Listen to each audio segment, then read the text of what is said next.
Hello everybody, my name is BDF018 and welcome back to a brand new Speed Champs Alt. Today we're converting what's left of our Porsche 911 GT3 into the Honda NSX. This is by my favourite MOC Crazy Ilya builder, so no doubt this is going to be a nice set. It comes in at 283 pieces across 116 steps, so divide that, you get roughly 2.4 pieces per section for this build. I can't wait to take this thing apart. So let's take it apart, put the pieces in the recording tubs, and get to today's conversion, the Honda NSX. Enjoy.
And there's your full and complete conversion from 76920's Porsche 911 GT3 to the Honda NSX.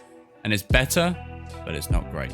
The back end does not actually sit together properly. I don't know what it is. There's a one stud height issue with the back. I've double triple checked, everything's on perfectly, everything's done by the book, but for some reason, when you push the back sides here down, the grey wheel piece actually comes off, and when you push the grey piece back up, it disconnects the entire back end.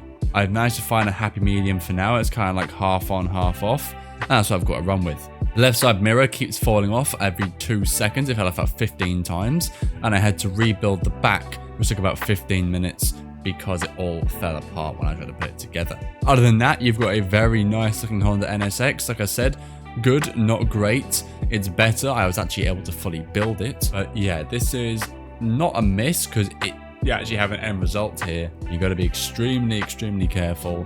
There's 1 or 2 missing pieces in the spares box. I'm very impressed with how they were able to get NSX out of this set, so that is kudos alone. I'm very impressed with this. But the building, especially at the rear end, the second half of the build was very poor compared to the first half. Overall though, I did enjoy it fairly, especially up until I'd say step 80 or 90. About an hour and 20 minutes to build, mostly because half of it was rebuilding and fixing areas. Man, what a little display piece this is. If I wasn't to touch it again, I just kept it on the shelf. It looks really nice. I genuinely love the front end for this. It is so careful. Oh, god damn it. It's falling apart. I've got to hold it like this. The front end looks so damn cool. I really freaking like the front end for this car. I've got to put the car down now because the back end has actually fallen off. As always, leave your thoughts down below. Leave a like, subscribe if you're new. How do you feel about the NSX? Do you hate it? Do you like it? Do you love it? Have you built it? Let me know your experience on building the NSX down below. With that said, I've been BDF18. Thank you so much for watching, and I'll see you in the next build. Take care.